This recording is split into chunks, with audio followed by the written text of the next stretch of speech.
Well, on this past week, we concluded our formal Solemn Assembly looking at what it means to be covered, to be underneath God's covenant. A covenant is a divinely created relational bond, and it is the mechanism God uses to administer his kingdom rule. You see, you can be a Christian, but not be covered in history. If you've accepted Christ, you're good for eternity, but you need covering for your day-to-day existence in a sinful world. And so being underneath God's covenant gives you covering, just like you can have an umbrella, but it not be open, so you're still uncovered, or you can have an umbrella that's open, so you are covered. So it doesn't stop it from raining, it just stops it from raining on you. God has 4 covenantal coverings. First of all, individually. When you come underneath his rule and obey him and seek to live a life pleasing to him, you are now covenantally covered personally. But there's a family covenant or covering.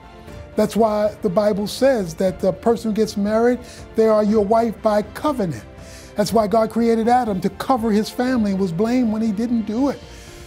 And so there is a need for family covering, particularly when the family is fraying and being redefined.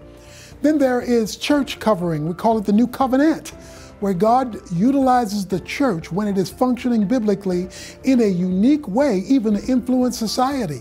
So many churches are uncovered, and we can have programs without impact and without life change. And then there's societal covering. That's where government comes in. It's supposed to cover the citizens, but only to the degree that it is following God. So you want to make sure in every one of those spheres where you are involved, you are being covered.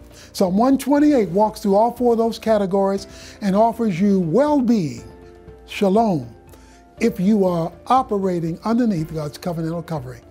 God bless you as you stay covered and stay in the spirit of solemn assembly, in fasting and prayer, and underneath the rule of God.